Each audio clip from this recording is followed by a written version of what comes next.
বর্তমান সরকারের শাসনামলে ১০০ দিন প্রায় পার হয়ে গেছে। অপহরণ হয়েছে, গুম হয়েছে ১৯৬টি। তার মানে কি প্রতিদিন ২ জন করে গুম হচ্ছে। প্রতিদিন ২ জন করে গুম হচ্ছে। আর আপনার হত্যাকাণ্ডের শিকার হয়েছে, মানুষ হত্যাকাণ্ডের শিকার হয়েছে, হত্যা করেছে আরকি, মানুষ হত্যা করেছে। হয়তোবা এই মানুষটা হতে পারে আপনার কোনো আত্মীয়স্বজন বা প্রিয়জন বা পাড়া-প্রতিবেশী। ঠিক আছে? ১০০ দিনে ৬০৫ টি খুন হয়েছে। ১০০ দিনে এটা হলো কাউন্টেড, এটা হলো সরকারি হিসাবে, হ্যাঁ? এগুলো হলো কাউন্টেড, আনকাউন্টেড অনেক থাকতে পারে বা আনকাউন্টেড অনেক থাকে, আপনারা জানেন যে সব খবর কিন্তু মিডিয়াতে আসে না।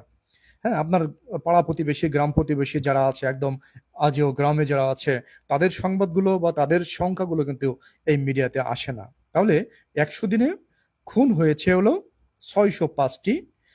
আর অপহরণের ঘটনা ঘটেছে, অর্থাৎ গুমের ঘটনা ঘটেছে ১৯৬ টি। আর ছিনতাইয়ের ঘটনা ঘটেছে ২৯৪ টি। এই সংখ্যাটা খুবই কম।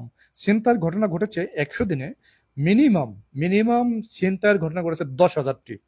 ১০০ দিনে আমার পরিসংখ্যান অনুসারে বা বাংলাদেশের পরিসংখ্যান অনুসারে, বাংলাদেশের বর্তমান শাসন ব্যবস্থা বা শাসন কাঠামো অনুসারে মিনিমাম ১০,০০০, ১০০ দিনে মিনিমাম ১০,০০০ ছিনতাইয়ের ঘটনা ঘটেছে।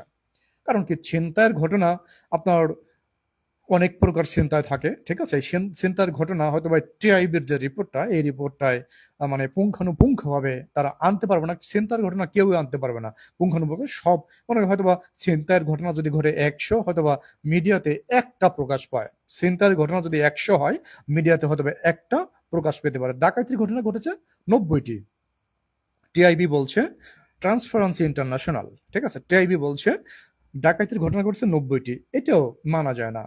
ডাকাতির ঘটনা ঘটেছে মিনিমাম ১,০০০টি। ১০০ দিনে ডাকাতির ঘটনা ঘটেছে মিনিমাম ১,০০০টি। ঠিক আছে? আর হামলা, সরাসরি পুলিশের উপর হামলা হয়েছে। সরাসরি পুলিশের উপর হামলা হয়েছে ১২৯টি হামলা হয়েছে। পুলিশের উপর সরাসরি ১২৯টা হামলা হয়েছে। চলুন রুমিন ফারহানার একটা বক্তব্য আমরা শুনে আসি। কেন যেন অপ্রিয় বিষয়গুলো আমার ভাগেই আসে। গতকাল টিআইবি একটি রিপোর্ট দিয়েছে। সেই রিপোর্টে বলা হচ্ছে সরকারের ১০০ দিনে ৬০৫টি খুন। আমি আশা করেছিলাম মাননীয় স্বরাষ্ট্রমন্ত্রী রুমিন আজকে এখানে ফারহানা, উপস্থিত ঠিক আছে? থাকবেন, কিন্তু আমি সামনে তাকিয়ে দেখলাম মাননীয় স্বরাষ্ট্রমন্ত্রীর আসনটি খালি, অর্থাৎ তিনি উপস্থিত নাই। কি আর করা, তার অনুপস্থিতিতেই বলি। সরকারের প্রথম ১০০ দিনে দেশে হত্যা, অপহরণ সহ বিভিন্ন অপরাধে উদ্বেগজনক হারে ঘটেছে বলে দাবি করছে ট্রান্সপারেন্সি ইন্টারন্যাশনাল বাংলাদেশ। এই সময় দেশে ৬০৫টি খুন, ১৯৬টি অপহরণের ঘটনা ঘটেছে বলে জানায় সংস্থাটি। প্রতিবেদনে দেয়া পরিসংখ্যানে দেখা যায় মার্চ ও এপ্রিল মাসে মোট ৬০৫টি খুন, ২৯৪টি ছিনতাই, ৯০টি ডাকাতি, ১৯৬টি অপহরণের ঘটনা ঘটেছে। একই সময় পুলিশের উপর হামলার ঘটনা ঘটেছে ১২৯টি, চুরির ঘটনা ২,২১৪টি। এছাড়া নারী ও শিশু নির্যাতনের ঘটনা ছিল ৩,৪৯৬টি। আলোচিত সময় ধর্ষণের শিকার হয়েছে ৭৮ থেকে ১০২ জন, গণধর্ষণের শিকার ৩০ থেকে ৩৬ এবং ধর্ষণের শিকার শিশুর সংখ্যা ৪৯ থেকে ৭১ জন। দেখেন যে বর্তমান বাংলাদেশ যারা দখল করেছে বা বর্তমান বাংলাদেশে যারা শাসন ব্যবস্থা কায়েম করেছে বা বর্তমান বাংলাদেশে যারা আছে, যারা বাংলাদেশে সরকার আর কি, বাংলাদেশ সরকার আছে যারা, তারা কিন্তু দায়বদ্ধ এই বাংলাদেশের জনগণকে তারা সিকিউরিটি দেবে। ঠিক আছে? তারা কিন্তু বেতন পায়, তারা বাংলাদেশের জনগণের কাছ থেকে ট্যাক্স নেয়। জনগণ ট্যাক্স দেয় কিসের জন্য? সিকিউরিটির জন্য। এখন এখানে একটা বিষয় আপনারা লক্ষ্য করবেন যে জনগণ, জনগণকে যারা সিকিউরিটি দিবে, সেই পুলিশ বাহিনীর উপরে হামলা হয়েছে ১২৯ বার। ঠিক আছে? এই ১০০ দিনে পুলিশের উপর হামলা হয়েছে ১২৯ বার। এটা মনে রাখেন। তাহলে সিকিউরিটি দিবে আপনাকে কে? যারা সিকিউরিটি দিবে তাদের উপর হামলা হয়েছে ১২৯ বার। হ্যাঁ, কারা হামলা করেছে? হয়তোবা হামলা করেছে চাঁদাবাজরা, অথবা হামলা করেছে ছিনতাইকারীরা, অথবা হামলা করেছে কোনো সংঘবদ্ধ চক্র। ১২৯ বার পুলিশের উপর হামলা করেছে। তাহলে সিকিউরিটি কিভাবে বাংলাদেশের জনগণ পাবে? তখন একটা কথা বোঝা যায় যে বাংলাদেশের জনগণ বর্তমান চরম নিরাপত্তাহীনতায় ভুগছে। চরম থেকে চরম নিরাপত্তাহীনতায় ভুগছে বাংলাদেশের জনগণ। সবচেয়ে খারাপ পজিশনে আছে অর্থাৎ নারী এবং শিশুরা। দেখেন, নারী ও শিশু নির্যাতনের সংখ্যা, নারী ও শিশু নির্যাতনের সংখ্যা, এটা হলো কাউন্টেড আপনারা জানেন যে একটা নারী ধর্ষণ হইলে বা একটা নারী হেনস্থার শিকার হইলে বা একটা নারী অপমানিত হইলে এটা কিন্তু মিডিয়ায় অথবা 100 জন নারী যদি ধর্ষণের শিকার হয়, মিডিয়ায় আসে মাত্র একটা। ঠিক আছে? কারণ কি, যে এই ধর্ষণের শিকার যে নারীগুলো আছে তারা কিন্তু মিডিয়ায় আসতে চায় না বা মিডিয়ায় এই সমস্ত তথ্য দিতে চায় না। ঠিক আছে? এখানে দেখেন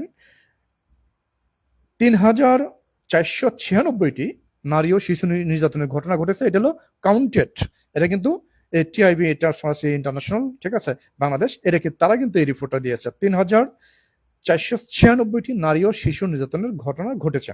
আচ্ছা, ধর্ষণের শিকার হয়েছে কতটি? ধর্ষণের শিকার হয়েছে 78টি। হ্যাঁ, মানে 78টি ধর্ষণের শিকার হয়েছে। এখানে আমরা ধরে নিতে পারি ধর্ষণের শিকার হয়েছে মিনিমাম 500, মিনিমাম 500। ঠিক আছে? কারণ কি, যে আপনারা জানেন যে আমরা যারা বাংলাদেশি আছি, যারা একটু মানে মানে ইসের ভিতর, ঘরের ভিতর আবদ্ধ থাকতে চায়, তারা কিন্তু এই ধর্ষণের শিকার হলেও তারা কিন্তু চুপচাপ হয়ে এটা মানে নিজেরা কন্ট্রোল করে বা চুপচাপ হয়ে থাকে। কারণ কি, এটা বাহিরে জানাজানি হইলে একটা বদনাম হবে, এই ধরনের একটা সামাজিক একটা ভয় থাকে। ঠিক আছে? হ্যাঁ, সেখান থেকে আমি বলছি যে ধর্ষণের শিকার হয়েছে মিনিমাম 500, মিনিমাম 500 ধর্ষণের শিকার হয়েছে। আর গণধর্ষণের শিকার হয়েছে, দেখেন, পাকিস্তান হানাদার বাহিনী কিন্তু গণধর্ষণ করতো। ঠিক আছে? আপনারা জানেন যে 1971 সালে যখন বাঙালিরা, মুক্তিকামী বাঙালিরা যখন যুদ্ধের জন্য ঝাঁপিয়ে পড়েছিল, তখন এই পাকিস্তানি হানাদার বাহিনীরা আর রাজাকাররা মিলে বাংলাদেশের মা বোনদের গণধর্ষণ করত। সেই গণধর্ষণের শিকার হচ্ছে এখন মা বোনরা। বাংলাদেশে গণধর্ষণের শিকার হচ্ছে এখন মা বোনরা। গণধর্ষণের শিকার হয়েছে 36টি, শিশু ধর্ষণের শিকার হয়েছে প্রায় 100টি, শিশু ধর্ষণের শিকার হয়েছে প্রায় 71টি। শিশু ধর্ষণ, আপনার এই শিশু ধর্ষণের সংখ্যা কিন্তু বর্তমান বেড়ে গিয়েছে। আচ্ছা, এই সমস্ত কিছুর মূলে যেটা বলা চলে যে বাংলাদেশের শাসন ব্যবস্থা চরমভাবে ভেঙে পড়েছে। বাংলাদেশের যে টোটাল একটা শাসন ব্যবস্থা চরমভাবে ভেঙে পড়েছে। বাংলাদেশের মানুষ এখন নিরাপত্তাহীনতায় ভুগছে। ঘরে এবং বাহিরে সব জায়গাতেই নিরাপত্তাহীনতায় বাংলাদেশের মানুষ। তা না হইলে দেখেন, মাত্র 100 দিনে যদি আপনার 605টি খুন, এটা হলো সরকারের বা বিভিন্ন গণমাধ্যমের কাউন্ট অনুসারে। ঠিক আছে? বিভিন্ন গণমাধ্যম, আপনার গণমাধ্যম যদি আমাদের এলাকায় যদি একজন খুন হয়ে যায়, সেখানে কিন্তু গণমাধ্যম যাওয়ার মতো কোনো মানে শক্তি নাই, গণমাধ্যম ওখানে যাবেই না। হ্যাঁ, আমাদের এলাকায় যদি ওই মারামারি হয়, ঠিক আছে, হ্যাঁ, ওইখানে কিন্তু গণমাধ্যম যাবে না। ঠিক আছে? গণমাধ্যম যেতে পারেও না। মানে গণমাধ্যম কি বাংলাদেশের মানে সব জায়গায় কি আছে নাকি? নাই। ঠিক আছে? এই হলো বর্তমান বাংলাদেশের অবস্থা। তবে আমার একটা প্রশ্ন, ঠিক আছে, হ্যাঁ, শেখ হাসিনার নামে সমস্ত বদনাম হইতো, শেখ হাসিনা গুম করে, শেখ হাসিনা খুন করে, বা শেখ হাসিনার লোকজন খুন করে, অপহরণ করে, সে নারী ধর্ষণ করে, সবকিছু করে। কিন্তু আমরা দেখলাম যে এই যে মানে পীর সাহেবদের আমলে 100 দিনের, মাত্র 100 দিনের একটা রিপোর্ট বের হয়েছে। এই পীর সাহেবদের মানে আমল নামা বের হয়েছে, 100 দিনের আমল নামা বের হয়েছে। ঠিক আছে? সেখানে 605টি খুন, একদম কাউন্টেড 605টি খুন হয়েছে। এখানে অপহরণের শিকার অর্থাৎ আপনার গুমের শিকার হয়েছে 196টি। তার মানে কি, প্রতিদিন 2 জন করে গুম হচ্ছে বাংলাদেশে, প্রতিদিন 2 জন করে অপহরণ হচ্ছে বাংলাদেশে। ঠিক আছে?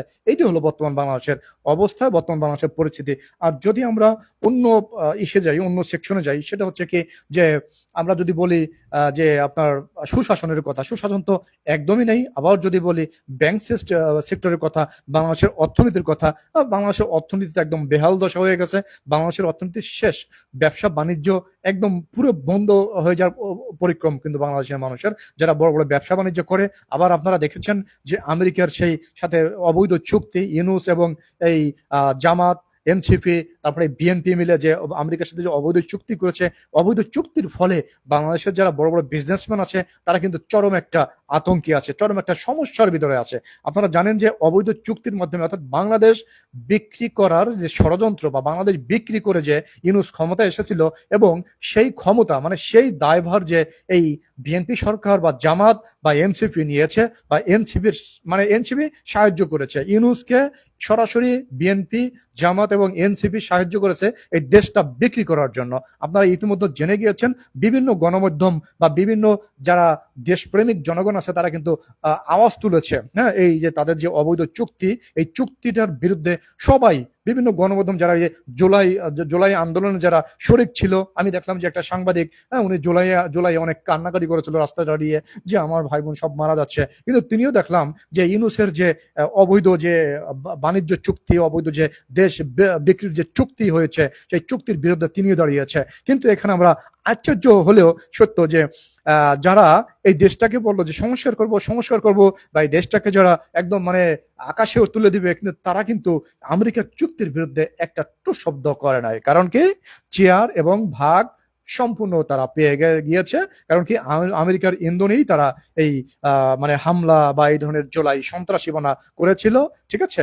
এবং এটা কিন্তু পুরোদমে ক্লিয়ার। আবার তার থেকে বড় একটা ক্লিয়ার হলো যে মিস্টার খলিল, তিনি মানে সভাপতি হয়ে গেলেন জাতিসংঘের সাধারণ পরিষদের সবার সভাপতি হয়ে গেলেন। এখানে কিন্তু পুরো বাংলাদেশ একটা ক্লিয়ার।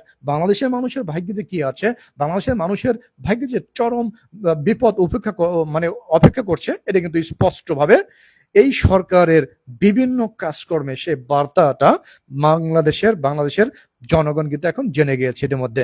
এখন বাংলাদেশের জনগণ অপেক্ষা করে যে বাংলাদেশে সুশাসন প্রতিষ্ঠা হবে, বাংলাদেশের সরকার প্রতিষ্ঠা হবে, বাংলাদেশকে যে সরকার ভালোবাসে, যে সরকার বাংলাদেশকে আমেরিকার কাছে বিক্রি করে নেই, যে সরকার আমেরিকার ভয়কে উপেক্ষা করে হলেও আমেরিকার সাথে চোখে চোখ রেখে কথা বলেছে, সেই সরকারকে চায়। সেই মাননীয় প্রধানমন্ত্রী শেখ হাসিনা সরকারকে এখন অভ্যর্থনা জানাইতে, সেই সরকারকে অভ্যর্থনা অর্থাৎ আগমন শুভেচ্ছা জানাইতে বাংলাদেশের কোটি কোটি মানুষ এখন প্রস্তুত আছে। প্রিয় দর্শক, সবাই ভালো থাকবেন। আশা করি আপনাদের এই বক্তব্যগুলো মোটামুটি ভালো লেগেছে। কারণ কি, এখানে আমার কিন্তু কোনো বানাইনে বক্তব্য না, ঠিক আছে। এখানে সম্পূর্ণ বক্তব্য এখানে মিডিয়াতে, সংসদে মানে আলোচিত হয়েছে, বা মিডিয়াতে তো এসেছে। টিআইবি ইন্টারন্যাশনাল রিপোর্ট দিয়েছে, তারা কি মানে একটা মিথ্যা রিপোর্ট দেবে? যাই হোক, তারপরে আবার সংসদেও সেটা আলোচনা হয়েছে, তার মানে কি, যেটা একদম দিনের আলোর মতো সত্য। আপনারা সবাই এই ভিডিওটা বেশি বেশি করে শেয়ার করে দিবেন। সবাই ভালো থাকবেন। আসসালামু আলাইকুম। জয় বাংলা, জয় বঙ্গবন্ধু, জয় শেখ।